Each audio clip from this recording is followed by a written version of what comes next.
యుగాలు మారినా చెరగని చరిత్ర ఆయనది. అంజనాదేవి పుత్రుడికి సాక్షాత్తు వాయుదేవుడు తండ్రిగా ఎలా మారాడో ఇప్పుడు చూద్దాం. అది త్రేతాయుగం.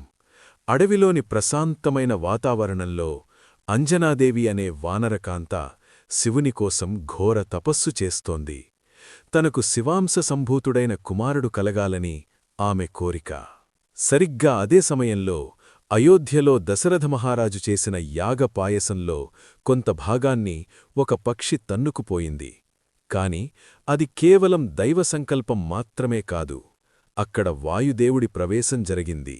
వాయుదేవుడు తన శక్తితో ఆ పాయసాన్ని అంజనాదేవి తపస్సు చేస్తున్న చోటికి చేర్చాడు. గాలిద్వారా అంజనాదేవికి చేరిన ఆ పవిత్ర ప్రసాదం వల్ల శివుడి అంశతో ఒక మహావీరుడు జన్మించాడు. వాయువు పాయసాన్ని చేరవేయడమే కాకుండా ఆ పుట్టిన బిడ్డకు తనంతటి వేగాన్ని, అపారమైన శక్తిని ప్రసాదించాడు. వాయువు వల్ల జన్మించినవాడు కాబట్టే ఆయన వాయుపుత్రుడయ్యాడు. ఆయనే మన అందరి ఇష్టదైవం హనుమంతుడు. ఎక్కడ గాలి వీస్తుందో అక్కడ వాయుపుత్రుడు ఉంటాడు. ఎక్కడ రామనామం వినిపిస్తుందో అక్కడ హనుమంతుడు కొలువయ్యుంటాడు.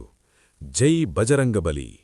ఈ స్టోరీ నచ్చితే లైక్ చేయండి, షేర్ చేయండి, సబ్స్క్రైబ్ చేయండి. Thank you.